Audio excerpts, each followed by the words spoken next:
नमस्कार साथियों, मैं विवेक शर्मा। बायोइकोनॉमिक की ऑनलाइन क्लासेस में आप सभी का स्वागत है। बेटा, आज से हम लोग रीट एग्जाम के लिए, यूपी टेट के लिए, सी टेट के लिए, एमपी टेट के लिए एक नए टॉपिक की शुरुआत करेंगे। टॉपिक का नाम है पारिस्थितिकी। बहुत ही अच्छा टॉपिक है।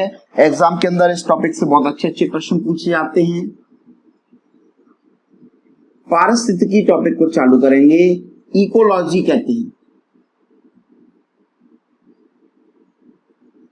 अभी तक इस टॉपिक से बेटा कई सारे क्वेश्चन पूछे जा चुके हैं। बहुत ही इंपोर्टेंट टॉपिक है। यहां से कई तरह के हमारे कॉन्सेप्ट भी क्लियर हो जाते हैं, इसलिए इस टॉपिक को पहले पढ़ना बहुत जरूरी है। बेटा, इकोलॉजी जो शब्द है ना, ये ग्रीक भाषा के दो शब्दों से मिलकर बना है। इकोलॉजी जो शब्द है, ये ग्रीक भाषा के दो शब्दों से मिलकर बना है।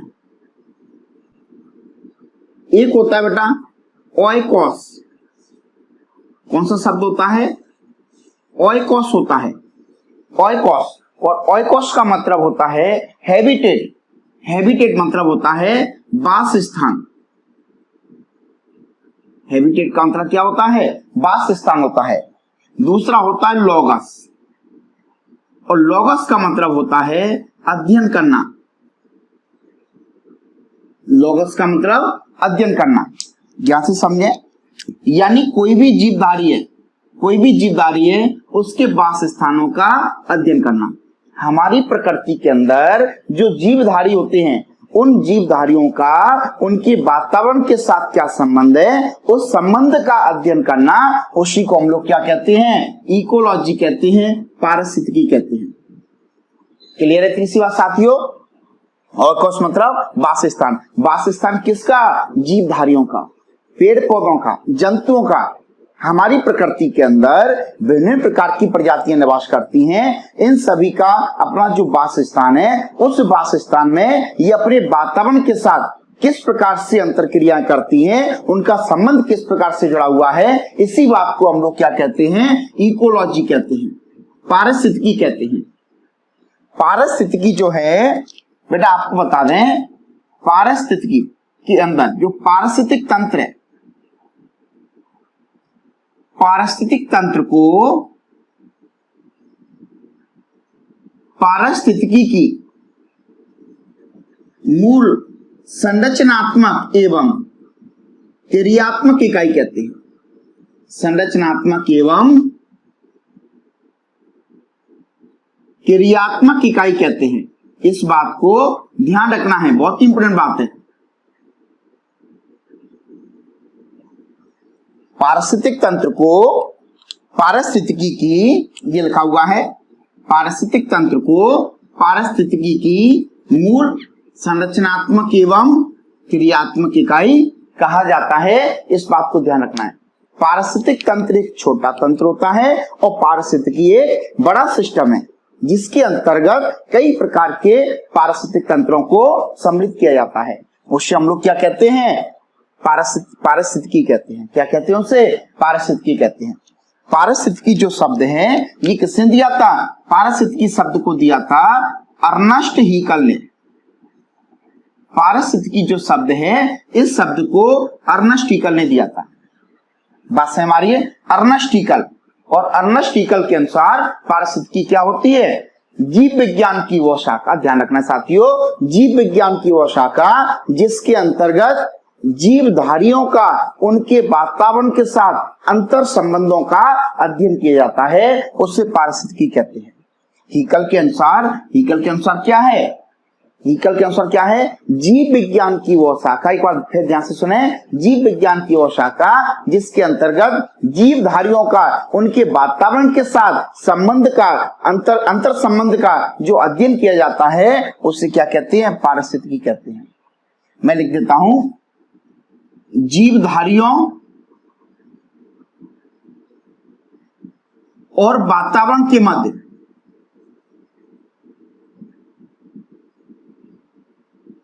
संबंधों का अध्ययन,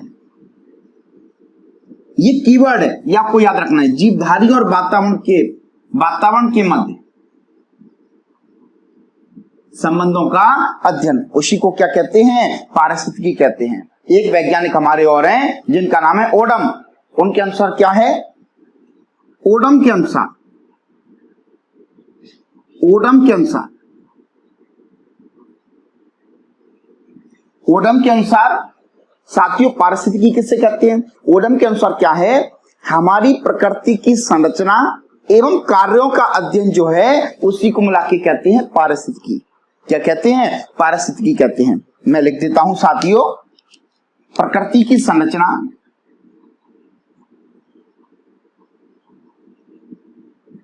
एवं कार्यों का अध्ययन, प्रकृति की संरचना एवं कार्यों का अध्ययन, उसी को मिला के अपन क्या बोलेंगे? पारिस्थितिकी कहते हैं। ये परिभाषा किसकी है? ओडम के अनुसार है। और जो अभी आपको बोली बेटा वो किसके अनुसार? अर्नस्ट टीकल के अनुसार। अर्नस्ट टीकल के अनुसार क्या है? जीवधारियों का और उसके वातावरण के मध्य जो संबंधों का अध्ययन है उसी को क्या बोलेंगे? पारिस्थितिकी बोलेंगे। प्रश्न पूछा जाता है कि पारिस्थितिकी शब्द किसने दिया? तो पारिस्थितिकी शब्द किसने दिया? अर्नस्ट टीकल ने। पारिस्थितिकी शब्द अर्नस्ट टीकल ने दिया। पारिस्थितिक तंत्र को पारिस्थितिकी की मूल संरचनात्मक एवं क्रियात्मक इकाई कहा जाता है। क्लियर है साथियों? इतनी सी बात। यहां से कई प्रकार के प्रश्न पूछे जाते हैं। अब इसी बात को अपन थोड़ा सा आगे बढ़ाते हैं कि हमारा जो पारिस्थितिकी है, पारिस्थितिकी में जीवधारियों का संगठन किस प्रकार से होता है? हमारी पारिस्थितिकी में जीवधारियों का संगठन किस प्रकार से होता है उसके बारे में थोड़ी सी चर्चा करेंगे। साथियों इसका आप लोग स्क्रीनशॉट ले लें जिससे आप लोगों को रिवाइज करने में कोई तकलीफ ना हो।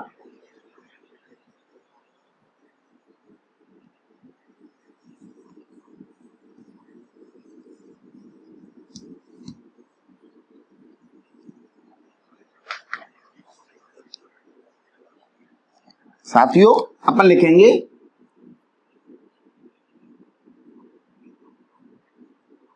जीवधारियों का संगठन। जीवधारियों का संगठन किस प्रकार से होता है इस बात को देखेंगे। संगठन जो होता है उसको हमने दो पार्ट में डिवाइड किया है। एक होता है निम्न श्रेणी का संगठन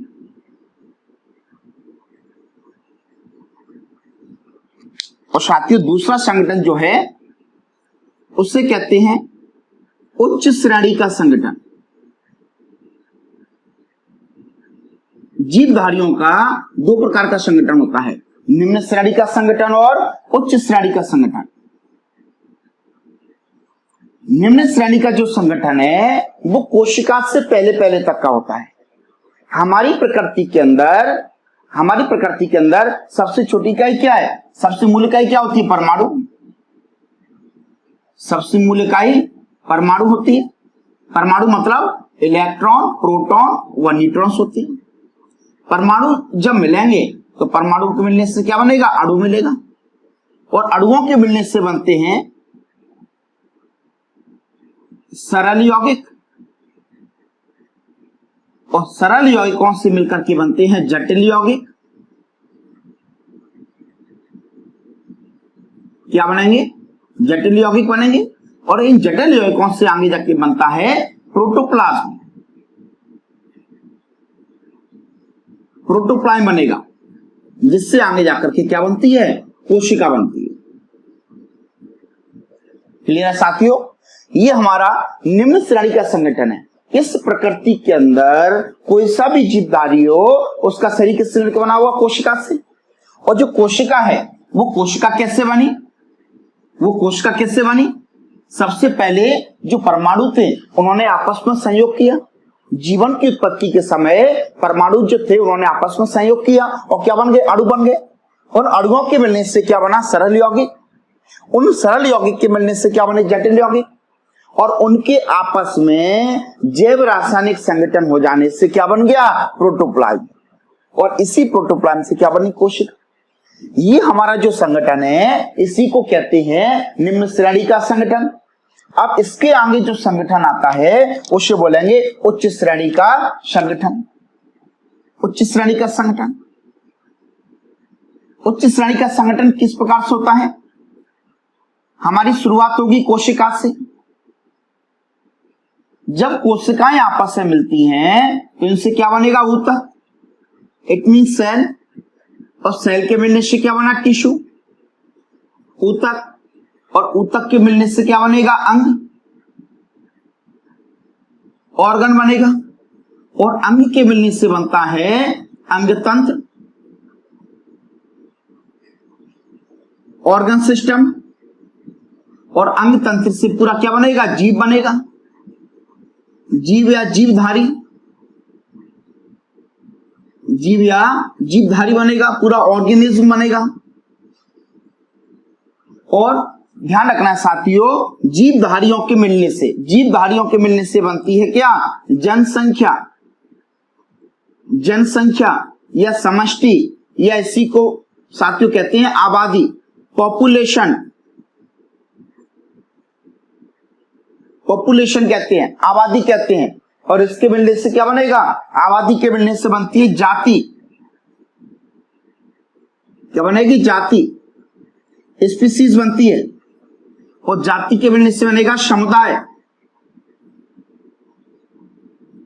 समुदाय बनेगा, कम्युनिटी बनती है। और समुदाय के मिलने से बनेगा पारतंत्र, इट मीन्स पारिस्थितिक तंत्र, इकोसिस्टम। और जब पारतंत्र मिलते हैं तो इनसे बनता है पारिस्थितिकी,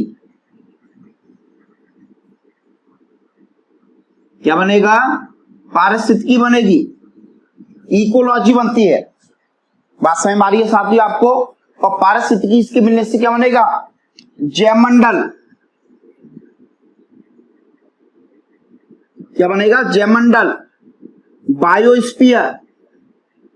और जैवमंडल के मिलने से क्या बनेगा? पूरा जैव संसार, जैव संसार, लिविंग वर्ल्ड। इसके मिलने से क्या बन जाएगा साथियों? पूरा जैव संसार बन जाएगा, पूरा लिविंग वर्ल्ड बन जाएगा हमारा। उच्च श्रेणी का संगठन, इसके अंतर्गत सबसे पहले कौन आएगी? कोशिका आएगी। और कोशिकाओं के मिलने से क्या बनेगा? ऊतक। अब टिश्यू क्या होता है? कोशिका तो सब लोग जानते हैं, कोशिका के बारे में ध्यान रखना है। इस प्रकृति का कोई सा भी जीवधारी हो, प्रत्येक जीवधारी के शरीर की आधारभूत संरचनात्मक एवं क्रियात्मक इकाई को कोशिका कहते हैं। सभी जीवधारियों के शरीर की मूल इकाई होती है। कोई सा भी जीवधारी हो, उसका शरीर किससे मिलकर बना है? कोशिका से मिलकर के बना है। कोशिका सबसे मूल इकाई है। कोशिका की खोज किसने की साथियों? कोशिका की खोज की थी रॉबर्ट हुक ने की थी। कब की थी? 1665 में। कोशिकाओं के मिलने से क्या बना? ऊतक। ऊतक क्या होता है? What is tissue? कोशिकाओं का समूह, कोशिकाओं का समूह, ऐसा समूह जिनकी उत्पत्ति, संरचना एवं कार्य समान होते हैं, उसे ऊतक कहते हैं। एक बार फिर से समझें, कोशिकाओं का ऐसा समूह जिनकी उत्पत्ति, संरचना एवं कार्य समान होते हैं, उसे ऊतक कहते हैं। और ऊतकों के मिलने से क्या बना? अंग बना, ऑर्गन। ऑर्गन के मिलने से ऑर्गन सिस्टम, और ऑर्गन सिस्टम से पूरा क्या बन गया? पूरा जीव बन गया, पूरा जीवधारी बन गया। ऐसे समझें, जैसे बेटा हमारा हृदय एक अंग है, हमारी किडनी एक अंग है, हमारे लंग्स भी अंग है, हमारा ब्रेन भी एक ऑर्गन है। ये जो ऑर्गन है और इनसे आपस में रिलेटेड जो ऑर्गन्स होते हैं, वो सभी मिलकर के पूरे एक सिस्टम बनाते हैं। जैसे बेटा अपना हार्ट, हार्ट के साथ में जुड़ी हुई है ब्लड कैपिलरी, ब्लड आर्टरीज, जैसे आर्टरीज और वेन्स, क्लियर है? ये सभी मिलकर के ब्लड, आर्टरीज और वेन्स, ब्लड कैपिलरी और हार्ट, ये सभी मिलकर के सिस्टम बनाते हैं, जिससे कहते हैं सर्कुलेटरी सिस्टम। सेम इसी प्रकार से हमारी नोज, ट्रैकिया, लैरिंग्स, लंग्स, ये सभी मिलकर के क्या बनाते हैं? रेस्पिरेटरी सिस्टम बनाते हैं, श्वसन तंत्र बनाते हैं। यानी जब बहुत सारे ऑर्गन आपस में मिल जाते हैं तो उनसे क्या बनेगा? पूरा ऑर्गन सिस्टम बनेगा, अंग तंत्र बनेगा। और जब शरीर का, किसी भी जीव के शरीर का पूरा ऑर्गन सिस्टम आपस में कनेक्ट हो जाता है, आपस में इंटरलिंक्ड हो जाता है, तब जाके क्या बनता है? कोई भी ऑर्गेनिज्म बनता है, कोई भी जीवधारी बनता है। बेटा ऐसे समझें इसको, जैसे मान के चलो कोई भी गाड़ी है, आपकी 4 व्हीलर है, तो 4 व्हीलर चलती कब है? परफेक्ट कब होती है? जब उसके जितने भी पुर्जे हैं, उन सभी पुर्जों को हम सही व्यवस्थित तरीके से आपस में जोड़ दें। जब उनका सही सामंजस्य आपस में बैठ जाएगा, तो गाड़ी रन करने लगेगी। सेम इसी प्रकार से ये जो अपनी बॉडी है, अपनी बॉडी भी क्या एक मशीन है। इस मशीन के अंदर जितने भी पुर्जे लगे, मतलब जितने भी ऑर्गन्स हैं, वो सभी ऑर्गन्स एक दूसरे के साथ क्या होते हैं, रिलेटेड होते हैं, को रिलेटेड एक दूसरे के साथ। जब वो सभी ऑर्गन्स एक बैलेंस में आ जाते हैं तो बॉडी रन करने लगती है। अगर ये बैलेंस बिगड़ गया किसी कारण से तो आप सबको मालूम है क्या होता है, डेथ हो जाएगी उस जीव की। तो इतनी सी बात क्लियर है। जब जीवधारी आपस में मिलेंगे, जब जीवधारी आपस में मिलेंगे, एक ही जाति के या आपस में संबंधित जातियों के, जब जीवधारी आपस में मिलते हैं तो उसे हम लोग क्या कहते हैं, जनसंख्या या आबादी कहते हैं, पॉपुलेशन। हम इसको अलग से पढ़ेंगे, हमारा अलग से टॉपिक है आबादी, इसी की हमको बेटा शुरुआत करनी है। जनसंख्या आबादी क्या होती है, एक निश्चित समय में एक निश्चित क्षेत्रफल में एक ही जाति के या आपस में संबंधित जातियों के जीवों की कुल संख्या को क्या कहते हैं, जनसंख्या कहते हैं। एक निश्चित क्षेत्रफल में एक निश्चित समय पर एक ही जाति के या आपस में संबंधित जातियों के जीवों की संख्या को जनसंख्या कहते हैं। उस जनसंख्या को पढ़ेंगे। यानी जनसंख्या में क्या है, एक ही जाति या आपस में संबंधित जाति के जीवों की संख्या। जब जनसंख्या मिलेगी तो उससे क्या बनेगा, जाति बनेगी। जब एक ही जाति के जीव हैं, जब वो आपस में मिलेंगे तो एक जाति बन गई। यानी कि जनसंख्या में जब एक ही प्रकार के जीव हैं, एक ही प्रकार के जीवों की जो संख्या है या एक ही प्रकार के जो जीव हैं, उनको अपन क्या बोलेंगे आपस में कि वो एक ही जाति के हैं। क्योंकि जाति शब्द का मतलब क्या है, जाति शब्द स्पीसीज कहते हैं। ध्यान रखना है, स्पीसीज जो होती है, मैं इंडिकेट करके लिख देता हूं बेटा, जाति जो है, जाति को वर्गीकरण की सबसे छोटी इकाई है। जाति को वर्गीकरण की सबसे छोटी इकाई कहा जाता है। क्लियर साथियों, जाति का मतलब होता है, एक साइंटिस्ट है जिनका नाम है मेयर। साइंटिस्ट का नाम क्या है, मेयर। मेयर ने क्या बोला, जीवों की ऐसी संख्या, ऐसे जीव जो आपस में संकरण कर सकते हैं, आपस में संयोग कर सकते हैं। इसका मतलब है वे जीव जो आपस में प्रजनन कर सकते हैं, ऐसे जीवों को अपन आपस में क्या कहते हैं ना, एक जाति के जीव कहते हैं। ऐसे जीव जो कि आपस में क्या कर सकते हैं, प्रजनन कर सकते हैं, उसी को अपन क्या कहते हैं, उसको अपन क्या कहते हैं, जाति कहते हैं। क्या कहेंगे बेटा, उसको अपन जाति कहते हैं। क्लियर है। मैं लिख देता हूं, आपस में संकरण या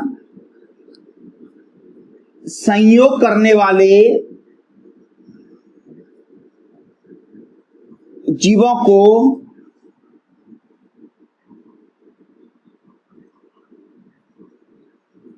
एक ही जाति के जीव कहते हैं। आपस में संकरण संयोग करने वाले जीवों को, है ना, एक ही जाति के क्या कहते हैं, जीव कहते हैं। क्लियर बात समझ में आ रही है। या उसी को अपन क्या कहते हैं, जाति कहते हैं। उसी को अपन क्या बोलेंगे, जाति बोलेंगे। ये परिभाषा किसने दी, मेयर ने दी। इसमें ध्यान रखने वाली बात एक है बेटा, आपस में संकरण या संयोग करने वाले जीव वाले जीवों को क्या कहते हैं, एक ही जाति के जीव। इस वर्ड को केवल ध्यान रखें, आपस में संकरण या संयोग करने वाले, हाइब्रिडाइजेशन करने वाले। और जाति के मिलने से क्या बनेगा, समुदाय। जब भिन्न भिन्न जाति के जीव आपस में मिल जाते हैं तो उसे समुदाय कहते हैं। और समुदाय के मिलने से क्या बनेगा, इकोसिस्टम, पारिस्थितिक तंत्र। इस टॉपिक के बारे में हम लोग चर्चा कर चुके हैं। और पारिस्थितिक तंत्र के मिलने से क्या बनेगा, पारिस्थितिकी। और पारिस्थितिकी से क्या बनेगा, पूरा जैव मंडल बनेगा हमारा। और इसी जैव मंडल से क्या बनेगा, पूरा जैव संसार, पूरा लिविंग वर्ल्ड बन जाता है बेटा अपना। तो साथियों, ये अपना जीवधारियों का संगठन है। एक होता है निम्न श्रेणी का संगठन, लोअर लेवल ऑर्गेनाइजेशन, और एक होता है उच्च श्रेणी का संगठन, higher level organisation. Higher levels organisation उच्च श्रेणी का संगठन है। इसके बाद साथियों हम सबसे पहले पढ़ना चालू करेंगे जनसंख्या आबादी के बारे में। जनसंख्या या आबादी के बारे में पढ़ना चालू करेंगे। आप लोग इसका स्क्रीनशॉट ले लें जिससे कि आप लोगों को पढ़ने में आसानी रहेगी।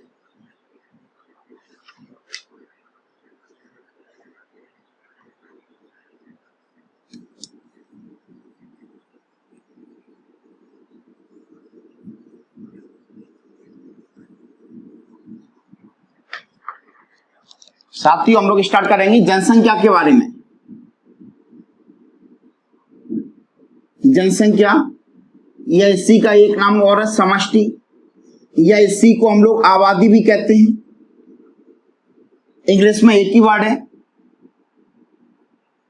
पॉपुलेशन, इंग्लिश में एक ही वर्ड आता है पॉपुलेशन। जनसंख्या आबादी क्या होती है? जो जनसंख्या जो शब्द है या जो पॉपुलेशन जो शब्द है ये ग्रीक भाषा के एक शब्द से मिलकर बना है, ग्रीक भाषा के शब्द से मिलकर बना है जिससे कहते हैं पॉपुलस। क्या कहते हैं साथियों? इसे क्या कहा जाता है? पॉपुलस कहा जाता है। और पॉपुलस का मतलब होता है लोग। पॉपुलस का मतलब क्या होता है? लोग होता है। जनसंख्या को हम किस प्रकार से परिभाषित करेंगे, ध्यान से देखें। एक निश्चित समय में एक इकाई क्षेत्रफल में, एक निश्चित समय में इकाई क्षेत्रफल में एक ही जाति के या आपस में संबंधित जातियों के जीवों की संख्या को, जीवों की कुल संख्या को हम क्या कहते हैं? जनसंख्या या समष्टि या आबादी कहते हैं। जनसंख्या, समष्टि या आबादी कहते हैं। इस बात को ध्यान रखना है। किसी निश्चित क्षेत्र में एक समय पर, मैं लिख देता हूं साथियों, किसी निश्चित क्षेत्र में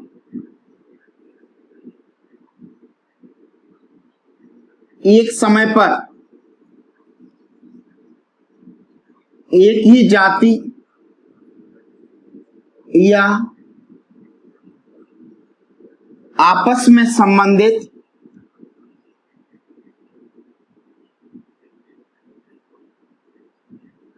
जातियों, जैसे अपन मान सकते हैं पेड़ पौधे जंतु,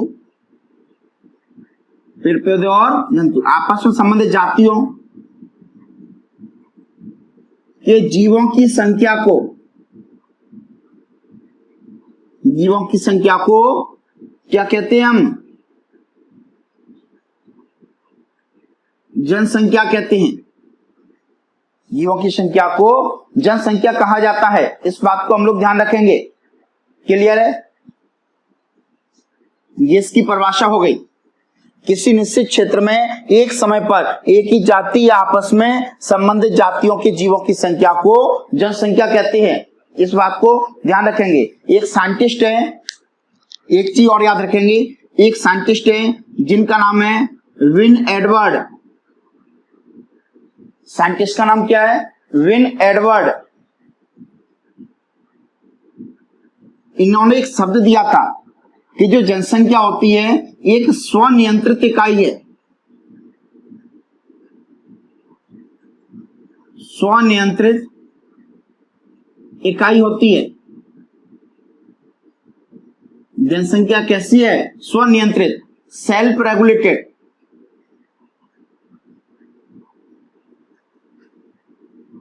सेल्फ रेगुलेटेड एक सिस्टम है, पूरी इकाई है। ये बस बात को किसने बोला था? विन एडवर्ड ने बोला था। इस बात को भी हम लोग ध्यान रखेंगे। एक बात और याद रखेंगे कि जो जनसंख्या होती है, जनसंख्या का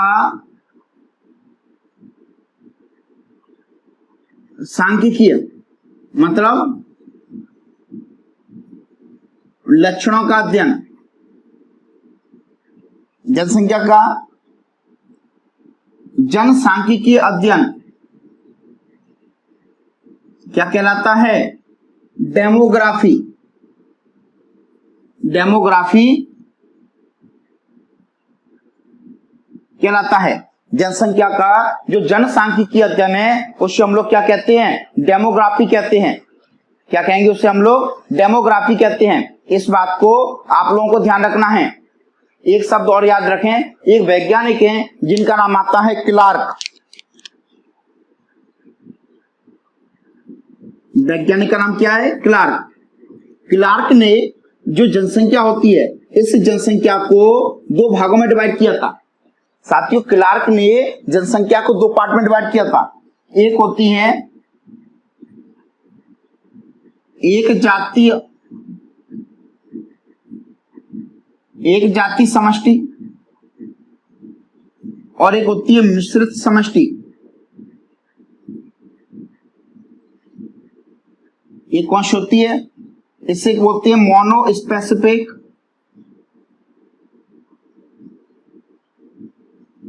पॉपुलेशन और इससे बोला जाता है मिक्स्ड पॉपुलेशन।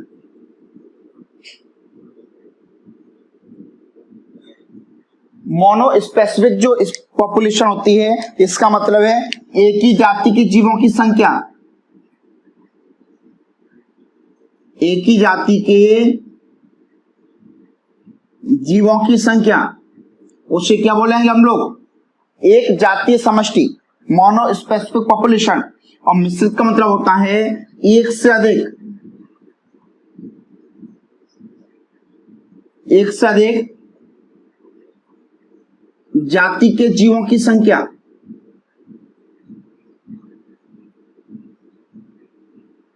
एक से अधिक जाति के जीवों की संख्या को क्या बोलेंगे? मिक्स्ड पॉपुलेशन कहते हैं। और एक ही जाति की जो जीव हैं उन्हें बोलेंगे मोनो स्पेसिफिक पॉपुलेशन। और एक से अधिक जाति के जो जीव हैं उन्हें क्या बोलेंगे हम लोग? मिक्स्ड पॉपुलेशन कहते हैं।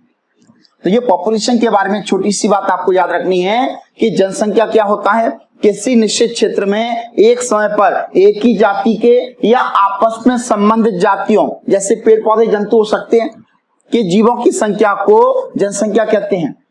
जनसंख्या बिन एडवर्ड ने क्या बोला था कि जनसंख्या जो है एक स्वनियंत्रित और स्वनियंत्रित के साथ साथ अपन एक शब्द और भी बोल सकते हैं, स्वसंचालित। क्लियर है? स्वसंचालित इकाई है जो कि अपने आप चलती है। इसमें जन्म दर, मृत्यु दर, ये सारी चीजें बैलेंस रहती हैं, सब चलता रहता है। बात है हमारी इतनी, इसको किसी को रेगुलेट करने की आवश्यकता नहीं पड़ती है। क्लियर है? जनसंख्या का जनसांख्यिकी अध्ययन क्या कहलाता है? डेमोग्राफी कहलाता है। बहुत ही इंपॉर्टेंट प्रश्न है, इस बात को स्टार लगा लेंगे। और एक साइंटिस्ट है जिनका नाम है क्लार्क। क्लार्क ने जाति को दो उसमें डिवाइड कर दिया, एक जाति समष्टि और दूसरा मिश्रित समष्टि। ध्यान रखेंगे हम लोग कि व्यवहारिक रूप में एक जाति समष्टि का कोई इसका मतलब नहीं है। हम किसी भी समुदाय में रहते हैं तो उसमें कभी एक जाति नहीं मिलेगी, उसमें एक से अधिक जाति मिलती हैं। एक जाति समष्टि जो है इसका कोई अस्तित्व नहीं होता। हमारी प्रकृति के अंदर कभी भी कोई भी एक जाति अपना अस्तित्व बना के नहीं रह सकती। अस्तित्व उसका कब होता है? जब सभी जातियां आपस में एक दूसरे के साथ संबंधित होती हैं। ऐसे मान के चलो, हमारे वातावरण से, हमारा जो पर्यावरण है, इसमें से अगर सभी जातियों को हटा दिया जाए, केवल मनुष्य की एक जाति रह जाए, तो क्या उसका अस्तित्व संभव है? उसका अस्तित्व संभव नहीं है। उसका अस्तित्व जब भी होगा जब कई प्रकार की जातियां उसके आसपास होंगी, क्योंकि वो जो जीव है वो अपने आसपास की सभी जातियों से आपस में जुड़ा हुआ है, उनका उनके साथ पूरी तरह से संबंध है। बात से हमारी है, उसके बिना एक जाति वो रह ही नहीं पाएगी, उसका कोई अस्तित्व ही नहीं रहेगा।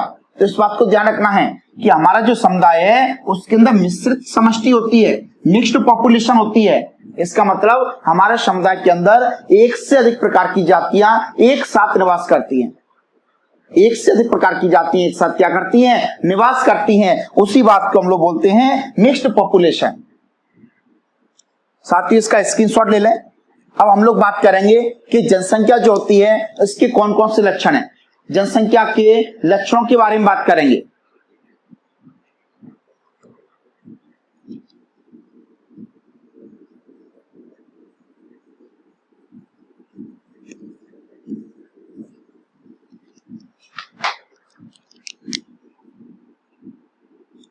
जनसंख्या या आबादी के लक्षण। एक जनसंख्या आबादी की क्या लक्षण हो सकते हैं? ध्यान से सुने।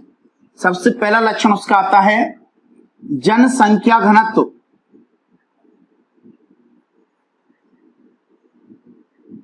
जनसंख्या घनत्व, पॉपुलेशन डेंसिटी। दूसरा शब्द आता है जन्म दर, नेटेलिटी, नेटेलिटी रेट, जन्म दर। तीसरा आता है मृत्यु दर,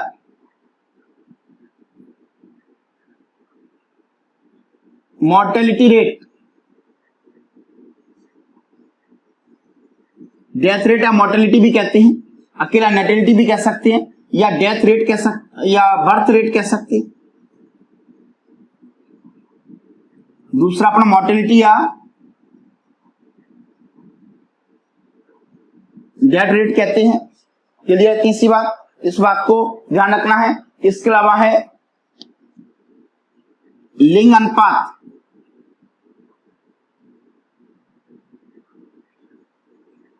सेक्स रेशियो। कुछ लक्षण और हैं, वृद्धि वक्र, ग्रोथ कर्व कहते हैं इसको। इसके अलावा है उम्र वितरण,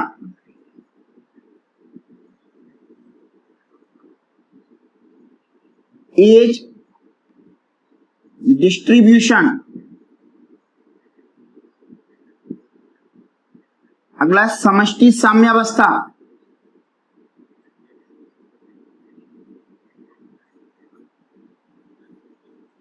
पॉपुलेशन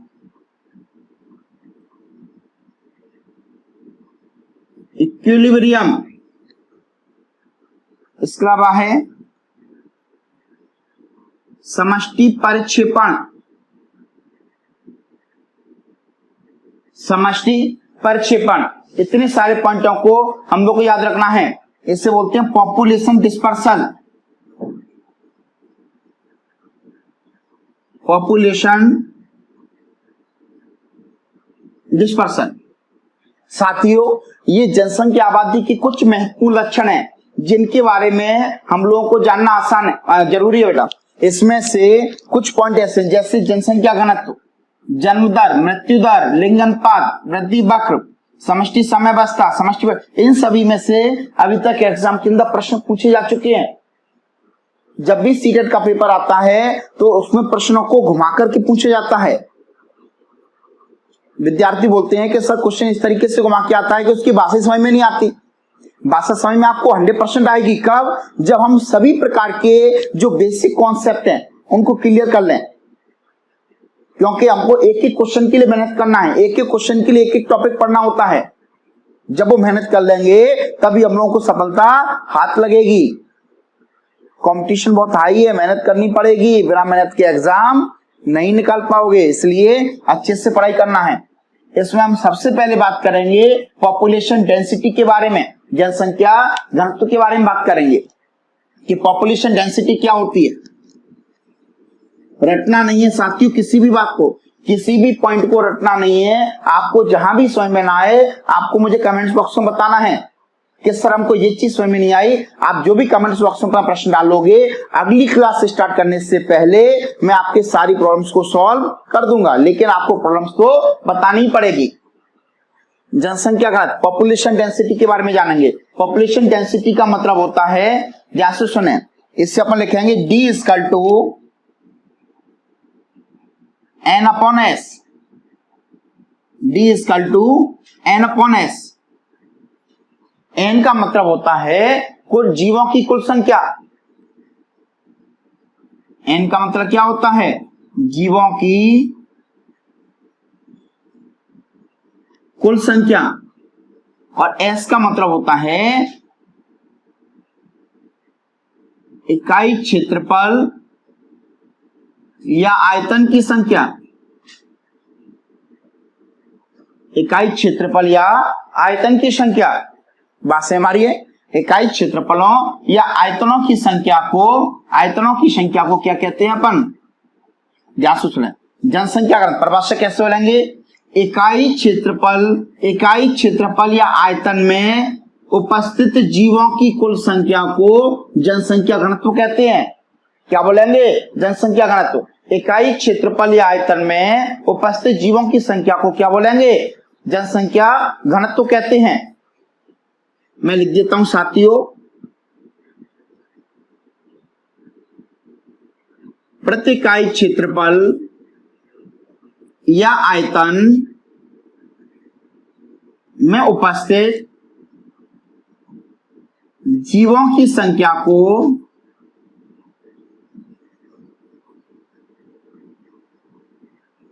जनसंख्या घनत्व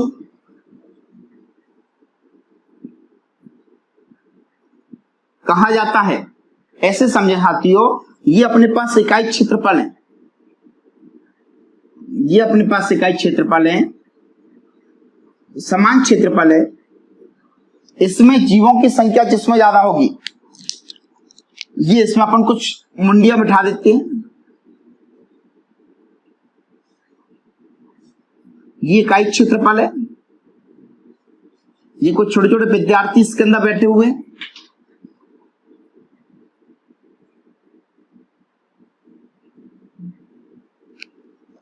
ये दूसरे अन्य विद्यार्थी हैं।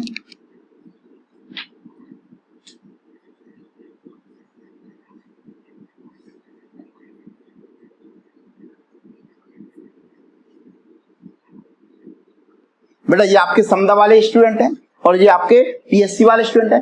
अब दोनों का क्षेत्रफल समान है, इकाई क्षेत्रफल है। इसमें जीवों की संख्या किसमें ज्यादा है? इस वाली क्लास में जीवों की संख्या ज्यादा है, इसका मतलब इसका घनत्व अधिक है। इसमें जीवों की संख्या कम है, इसका मतलब इसमें इसका घनत्व क्या होगा? कम होगा। यानी इकाई क्षेत्रों में जहां पर जीवों की संख्या ज्यादा है उस वहां का घनत्व क्या होगा? ज्यादा होगा। इस बात को हम लोगों को ध्यान रखना है। क्लियर? इतनी सी बात साथियों। उसके बाद दूसरा लक्षण हम लोग देखेंगे, जन्म दर।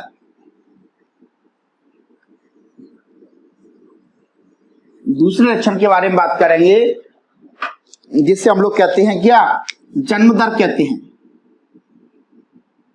जन्म दर, बर्थ रेट,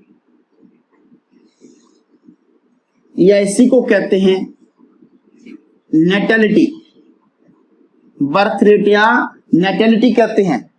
जन्म दर का मतलब होता है एक निश्चित समय में एक पर्टिकुलर क्षेत्रफल में, एक निश्चित क्षेत्रफल में निश्चित समय में जन्म लेने वाले जीवों की औसत संख्या को क्या कहते हैं? जन्म दर कहते हैं। एक इकाई समय में, इकाई क्षेत्रफल में जन्म लेने वाले जीवों की औसत संख्या को जन्म दर कहते हैं। और ठीक इसी प्रकार से एक और डेफिनेशन कौन सी आएगी? मृत्यु दर।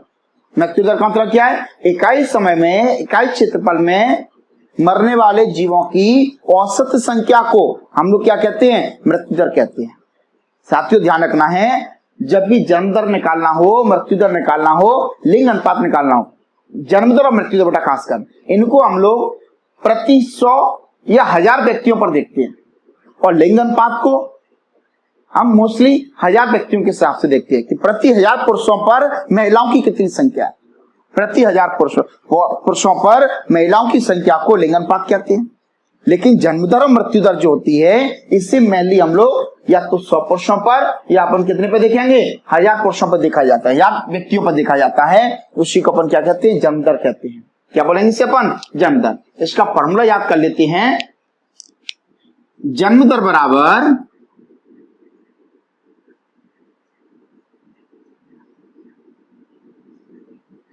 वार्षिक जन्म बटे मध्य वर्ष की जनसंख्या इंटू 1000। ये इसका फॉर्मूला हो गया। किसका? जन्म दर का।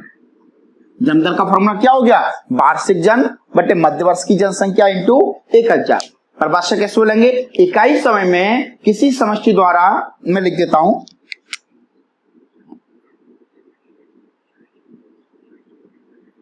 इकाई समय में किसी समष्टि द्वारा उत्पन्न जीवों की औसत संख्या को,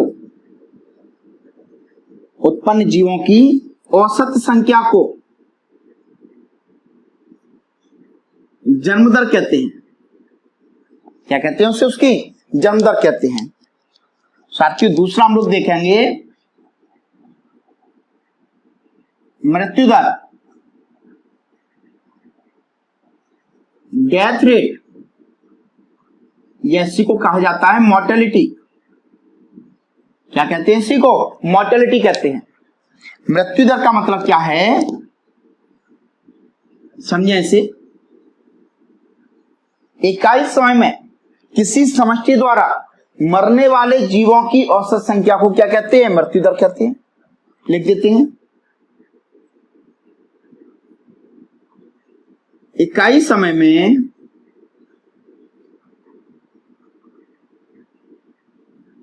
किसी समष्टि द्वारा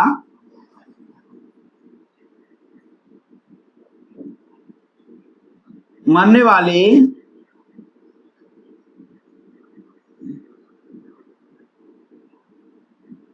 जीवों की औसत संख्या को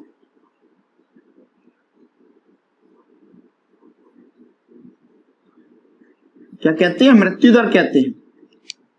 इसका फॉर्मूला कैसे लिखेंगे, ध्यान रखें। मृत्यु दर बराबर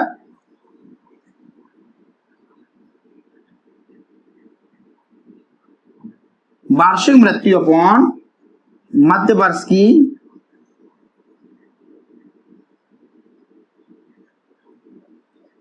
जनसंख्या इंटू 1000। ये इसकी क्या हो गई, मृत्यु दर हो गई, जन्म दर और मृत्यु दर। साथियों ध्यान रखना है, हमारा उद्देश्य होता है कि किसी भी क्षेत्र में जो जन्म दर होती है और मृत्यु दर होती है लगभग बराबर होना चाहिए। लेकिन आज के समय हमारी जन्म दर ज्यादा है और मृत्यु दर कम है, इसलिए जनसंख्या आबादी क्या होती जा रही है, बढ़ती चली जा रही है। जनसंख्या आबादी को कंट्रोल करने का एक ही तरीका है कि जन्म दर को कम से कम किया जाए। मृत्यु दर को हम बढ़ा तो नहीं सकते हैं, लेकिन जन्म दर को थोड़ा सा कम किया जाए। मृत्यु दर को हम नहीं बढ़ा सकते हैं, लेकिन जन्म दर को कम तो कर सकते हैं। अभी क्या हो रहा है कि जन्म दर बहुत ज्यादा है, जन्म दर अधिक होने से और मृत्यु दर तो जो सामान्य है वही रहेगा। क्लियर है तीसरी बात। तो जन्म दर को कम करके हम अपनी जनसंख्या आबादी को कम कर सकते हैं, उसको रोक सकते हैं, जो कि बहुत आवश्यक है। आपको अगली क्लास में बताया जाएगा कि जनसंख्या आबादी को कम करने के कौन कौन से उपाय हैं, जिनके बारे में हम लोग अगली क्लास में क्या करेंगे साथियों, चर्चा करेंगे। एक मैंने आपको लिंग अनुपात के बारे में बताया। लिंग अनुपात का मतलब क्या होता है, प्रति 1000 पुरुषों पर महिलाओं की संख्या को क्या कहते हैं, लिंग अनुपात कहते हैं। लिंग अनुपात जो होता है वो प्रत्येक जिले का, प्रत्येक स्थान का कैसा होता है, अलग अलग होता है। क्लियर है साथियों से तीसरी बात। तो साथियों आज हम लोगों ने पारिस्थितिकी के बारे में जाना। पारिस्थितिकी क्या होती है, हमारे जीवधारियों का संगठन किस प्रकार से होता है, जो जनसंख्या होती है उसके कौन कौन से लक्षण होते हैं, जाति किसे कहते हैं, इन सभी टॉपिक के बारे में आज अपन ने जाना। साथियों अगली क्लास में हम इसी बात को आगे बढ़ाएंगे। पहले जनसंख्या वाले इस टॉपिक को कंप्लीट करेंगे, उसके बाद हम लोग स्टार्ट करेंगे अनुकूलन के बारे में। पारिस्थितिकी अनुकूलन हमारे जितनी भी शिक्षक भर्ती के एग्जाम होते हैं उन सभी के अंदर एक टॉपिक आता है अनुकूलन का। पेड़ पौधों के अंदर किस प्रकार से अनुकूलन होता है, जंतुओं के अंदर किस प्रकार से अनुकूलन होता है, और जीवधारी अपने आप को किस प्रकार से परिवर्तित कर लेते हैं, वातावरण के अनुसार इनमें किस तरीके से परिवर्तन होता है। इन सभी बातों के बारे में साथियों हम अगली क्लास में चर्चा करेंगे। तब तक के लिए साथियों आप लोगों से विदा लेना चाहेंगे। धन्यवाद।